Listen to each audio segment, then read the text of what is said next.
What's up, everyone? We're back. Dr. Maxfield. Dr. Shah. Welcome back to our channel, Doctorly, where we talk about all things skincare and dermatology. Today we have a heritage topic. It's been a while since we talked about it. What are we talking about? We're actually going to bring back acne. Acne, the most common skin condition that we see. People are always interested in acne because it doesn't only affect teenagers, it's also affecting a lot more adults lately, I've noticed. I don't know if that's stress related. I don't know if that's just environmentally related, food related. Who knows, but we're seeing a ton of it. And so what we're going to be doing today is break down some of the common acne myths, and then we'll talk about what's the truth behind it and what you can do for your skin. Absolutely. So very popular topic, common acne myths, whether they're true or false. Here we go. Here we go.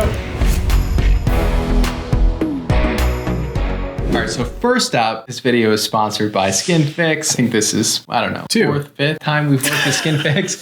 So huge fans of Skin Fix. You know, they're total skin nerds. They're obsessed with the science behind skincare. They actually publish a ton of studies on their skincare products. We absolutely love them. They do have an Acne Plus line that we'll be integrating throughout. We love their products. And so thank you so much, Skin Fix, for sponsoring this video. Any brand that goes above and beyond for publishing their data, by the way, that's huge. So just a huge check mark for validity and going the extra mile. Right. And I personally know the CEO, Amy. She's amazing, and she really, really cares about the products that she puts out there. All right. So the first myth we want to debunk is that all acne is the same. So when you say the word acne, is all acne the same? And does it respond to the same treatments? Is that true or false? False.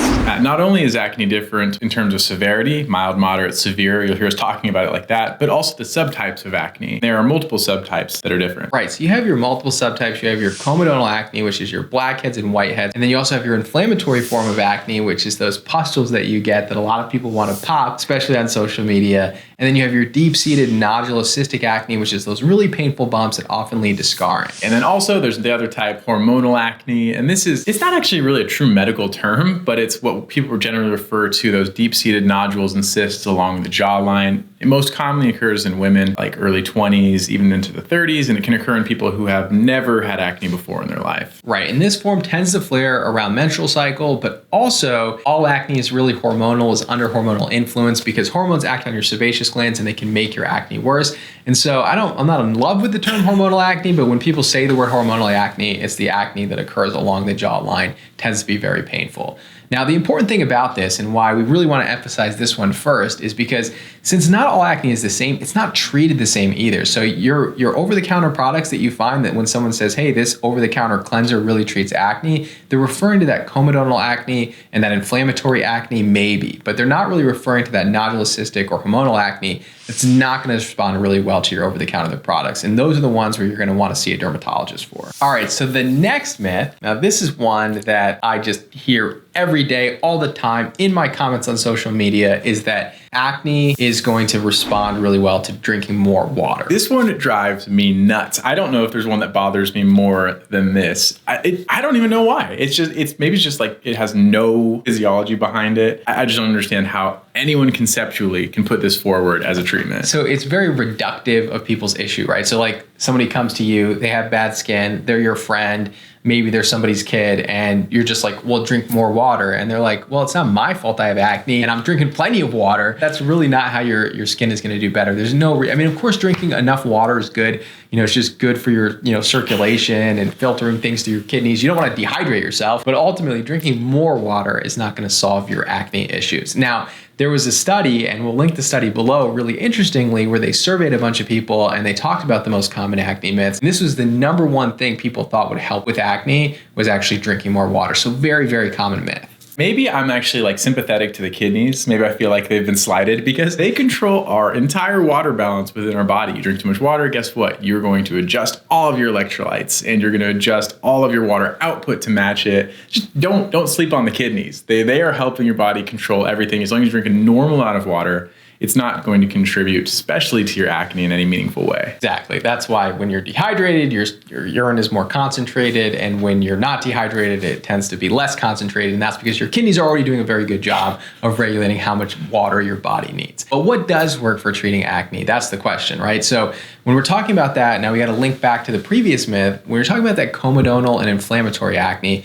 those over-the-counter treatments tend to work really, really well for this. Those are your azelaic acid, your benzoyl peroxide, your salicylic acid, which we always talk about, and your adapalene or other forms of retinoids. Right. And if you kind of pay attention as to what these are all doing, they're all treating one of the four main causes of acne. They're either targeting the oil production, the clogging of pores, the bacteria on the skin, or the skin cell turnover, or the inflammation that's resulting from all of the previous three steps. So there's a reason that these things help, and they're all heavily linked to the pathology. And then one of the things that we always hear, and this is kind of like a sub-myth here, is that if you were to just wash your face more, that somehow your acne would get better. That was another common myth that people had in that same study. And I want to bring that up because we see this all the time when people come into our clinic, right? We have people come in and they're using a great facial cleanser, one that we always recommend. And they're like, well, I'm using this cleanser and I'm washing my face twice a day or 3 times a day. Why is my acne not getting better? Well, it's because you're not using one of these ingredients that we talked about. These cleansers are great, but they're not acne cleansers. You want to use a cleanser that actually has actives that treat the underlying cause of acne. And those are the ones that are actually going to improve your acne over time. That's why I'm a huge fan of the Skin Fix Acne Plus Cleanser. Very unique formula. So what they use is azelaic acid, which is at a lower percent. It's only at 1%, but they also have 2% salicylic acid in it. They also have niacinamide in it, and they have 3% glycolic acid. So they have multiple ingredients that are going to be very, very effective for treating your acne. You want to leave this cleanser on for about 2 to 3 minutes before washing it off to really let that salicylic acid set in. Yeah, and this is my absolute favorite way to use this ingredient. But this whole combination, it just brings, it really brings the majority of active and effective ingredients over the counter into one step, into one product. I love it. It consolidates it, and they all have a unique and complementing role to each other. So this is like a super effective, but yet gentle cleanser. It's nice.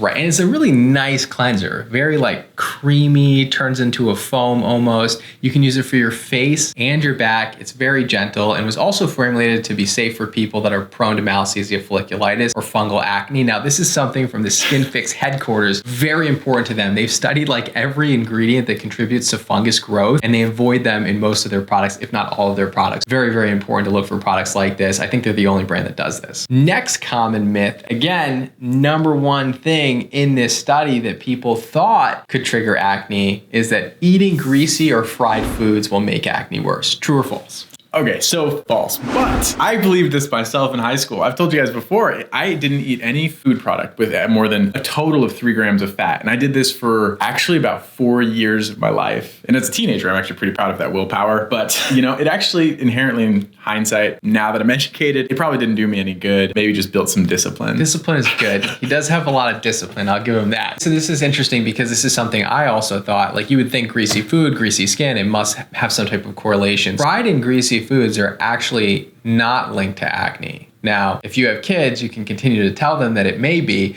so that you can improve their diet, but it actually hasn't been linked to acne. It's your high sugar foods, high glycemic diets that have been linked, certain forms of dairy, specifically skim milk, whey protein if you're somebody who exercises, and vitamin B12 supplements have been linked to acne. Everything else is kind of up in the air. What I always tell people with diet and acne is if you notice that something flares your acne like a few days later and you just ate it, then it may be something that actually triggers your acne. We don't know because it may be something that's inflammatory in your body that's causing this to happen. But in general, greasy food hasn't been linked. What's interesting about this, and we've talked about the science behind diet and acne before. It's lagging behind, and I know we will get more on it. A lot of the studies were survey-based, trying to get a grasp on what's going on. Not the best way to get data, but it's all we've got at the moment. Now, another caveat with greasy food, though, I will say this to you who are messy eaters or you don't wash your hands. Just saying, if you touch your face with grease, hot grease, I guarantee you're going to break out in that area. It still happens to me. If I eat like a pizza or something bad, I inherently will break out, or my kids' grubby hands are on my face. I think it can because, one, it can be hot, it can be inflammatory,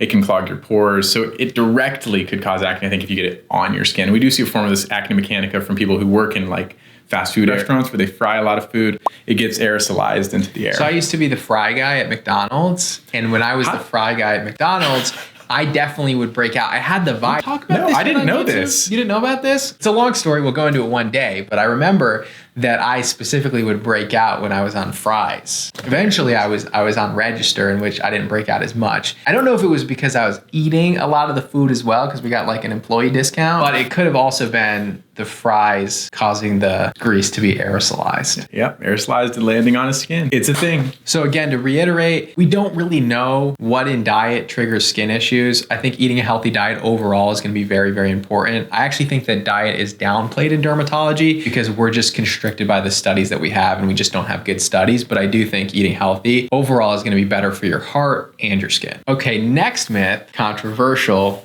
I don't know. We just kind of disagree on this one a little bit. It's best to spot treat only. See, okay. Is that true or false? It's super false, but we don't disagree on this part of it. We just disagreed about spot treating in general. Right. The utility of spot treatments. You shouldn't only spot treat. And the reason why I want to bring this up is because this is something we actually see in clinic a lot. And I don't know, maybe my instructions aren't clear when I'm talking to my patients. I need to be better about that. But a lot of times when a patient comes back in and their acne is not doing better and I've prescribed tretinoin for them, I always ask them, like, how are you using the medication? And they're like, well, I'm using it every night, but I'm using it as a spot treatment for my pimples that come up. And I'm like, well, it's really not the best way to use tretinoin, because that is going to push your pimples out. It's going to prevent your skin cells from being sticky. It's going to decrease inflammation. And so it's really best at preventing acne from forming over time. And so it's not something you really want to use as a spot treatment. And so certain ingredients are great as spot treatments and other ingredients not so great as spot treatments. So I'm a big fan of spot treating, but I think that certain ingredients you should be treating the entire face in order to prevent acne from forming, not just being reactionary. That's the main thrust of all of this, is all of these ingredients. You like that? I think thrust. I don't know why. I'm not a big fan of that phrase. Not. I think the implication is to be frowned upon. I don't even know where I picked it up. I don't think you'll say that. No, it's probably in a book I read. And I read old books, so maybe it's... With his tiny glasses, he reads his old books. Yeah, I don't know where it came from, but I know it's come up within the last year. All of these things, all of the ingredients, they work as well, if not better, to prevent acne than to treat acne. I think I actually understand the logic of what's going on, though, for people. It's just in human nature. We treat something, it's getting better, and then we think our skin is better, so we stop doing it. I think we see that over and over again in different skin conditions as well. You kind of just get relaxed and just stop using the medications or whatever it is, because you think you're done with it. You think it's just going away, so you might as well stop, and then it just comes back. Right. So you should continue your acne regimen even if your skin is looking good, because you want to prevent future outbreaks as well. So now when we talk about specific spot treatments, ones I like, I'm a big fan of hydrocolloid pimple patches. And the Mighty Patch is one that I really like. It's just because it keeps people from picking, it protects the wound, it allows it to heal from the inside. It sucks out a little bit of that goop and absorbs some of that oil so that you're not, it kind of pulls out when you take them off. So I'm a big fan of these. They weren't around when I was growing up. Big fan of using those as a spot treatment. 10% benzoyl peroxide is also a nice one because it kills the bacteria that's inside those acne bumps and helps to kind of dry them out a little bit. And then I also like this one from Skin Fix is actually a really interesting formula because they're using salicylic acid, 10% azelaic acid, clay, kaolin clay, and niacinamide. Yes. So this one is great as a spot treatment because not only is it going to spot treat with the salicylic acid, but the azelaic acid is really good for those post-inflammatory dark spots that occur. So you can use it for both as a dark spot treatment and as an active pimple treatment. Yeah, and I actually am loving that they put azelaic acid into these products because this is the sleeper ingredient that's available over the counter, but missing in a lot of over the counter acne products. It does double duty. It treats the acne. It helps with the post-inflammatory hyperpigmentation. Again, simplifies these super complicated topical acne routines and helps do multiple things. Right. And a lot of times if you do see an azelaic acid product, it's usually not with other ingredients. It's just azelaic acid alone. Whereas this one has an interesting formula where they combine a lot of really beneficial ingredients into one. So big fan of that. But again, you don't want to only spot treat. You want to treat the entire face with some type of acne regimen and then spot treat your active pimples or post-inflammatory dark spots. And that's the way you're going to see the best results. All right. So the next myth, another one that showed up in the study here is, does sunlight improve acne? True or false, myth or reality? So this one is true and false. Yes, this one is tough. So it's tough as a derm to say that sunlight improves anything, but it is true that sunlight can improve acne and it can also improve psoriasis. But that being said, don't take me out of context here. There's some caveats. Right. And so I guess we can look at the details of why this helps, because overall, the consistent theme is that sunlight is just not good for your skin long term. But there's some very specific nuances to why sunlight might be helpful for acne. So this is actually the same reason why LED masks or other light therapies can be used for acne. Wavelengths like blue light actually activate something within acne itself called porphyrins. And when these are activated, they give off their own reactive oxygen species and kill the bacteria. And this is how it's helpful for specifically inflammatory lesions. But sunlight is also pro-inflammatory, and so can just lead to more inflammation and redness in the skin. It also damages your DNA, damages your collagen, damages your elastic fibers. And so definitely if you're just getting a ton of sun exposure, there are the benefits that you may have on acne. You're also going to have negative effects on the skin. And so how do you balance those? You really want to use the wavelengths that are specifically improving acne, like your blue light, and not use the wavelengths like your UVA and UVB that are actually causing more damage to the skin. Exactly. So you have your therapeutic wavelength, everything else is just damage, and there you go. Right. So I don't recommend this as a treatment, but you may notice, like when you go out to the beach or you're out in the sunlight a lot, that your acne does improve, and that's the reason why. But I just don't think it's worth it, especially from someone who had skin cancer, from tanning booths, and from playing soccer. So the next myth, people with oily skin or acne shouldn't moisturize. True or false? Oh yeah, so this one you hear a lot. It's false. This one's false. Yeah, when I was growing up and I had acne, I never wanted to use a moisturizer because I was convinced that like feeling on my skin that was hydrating was gonna clog my pores. And that's just not the case anymore. A lot of moisturizers are non-comedogenic or non-pore clogging, but they also have beneficial ingredients in them. So they're bringing ingredients like niacinamide and zinc and other ingredients that are beneficial for the skin, but are also overall keeping your skin barrier hydrated and protected. So one of the things with acne is that a lot of our acne treatments are really drying, really irritating, and one of the components that causes acne is inflammation. And so if you're gonna use these actives that treat acne, you really need to be using barrier repairing ingredients as well, so that you don't have that added inflammation from your own products. Exactly. And this is like a great way to, it almost supplants the oil your skin makes, because it's actually really good food for the bacteria and replaces it with gentle hydrating ingredients that are going to allow you to use your other actives better. So it's weird to say that you could actually do better than your skin's own oils, but you actually can if you're especially someone who struggles with acne. Right, especially moisturizers nowadays, they really do bring really beneficial ingredients. Now, if you're someone with oily skin, you may not want to use one of those really thick creams on your skin, the ones that are going to feel heavy, that may make you look oilier. You may want to use more of a gel type moisturizer. So the one from Skin Fix, they have one that I love. So I absolutely love the triple lipid peptide cream from Skin Fix. Probably not the best for somebody with really oily skin or with really acne prone skin. They may not like that texture, but they did just come out with a gel cream that is much more lightweight. It's a gel type, but it's not the gel type where you put it on and you feel like it just evaporates right away. So it does leave a little bit of a cream behind with it. So it's not like thick cream, but it's like a moisturizing residue, a film, like a moisturizing film behind. Yeah, I didn't want to say film, but residue. It's probably residue's worse. You still feel moisturized afterwards. You don't feel like it's just water that evaporates from the skin. It also has niacinamide. It also has zinc, which are anti-inflammatory and also helping. Basically, we described it in our previous video, niacinamide, as a supporting ingredient in the treatment of acne. So it's not an acne treatment, but it's going to support the treatment of acne. So it's going to help your other ingredients that are treating your acne. This has some of my favorite ingredients here. Squalane oil, amazing. Okay, so an underappreciated thing about squalane oil is that they talk about like deeply moisturizing. It literally deeply moisturizes in that it doesn't sit on the top of the skin. It actually digs deeper into the deep layers of skin, which is why this oil doesn't necessarily feel like an oil when you put it on. It's amazing.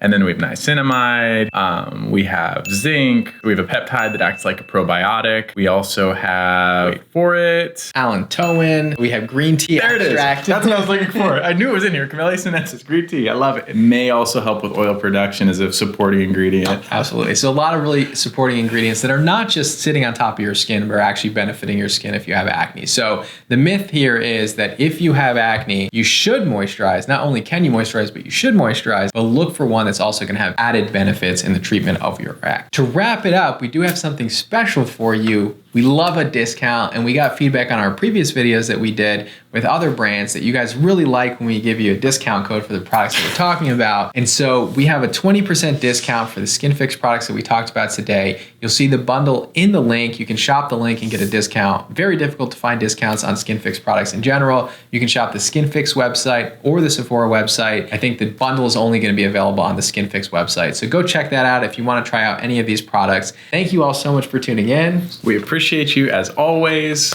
Please like, comment, and subscribe, and let us know if you have any other acne myths you'd like us to debunk or other skincare myths that we'd like to debunk in general. We're huge fans of debunking things, and we always look at your feedback. So thank you all so much. Yeah, we appreciate you. See you next time. See you next time.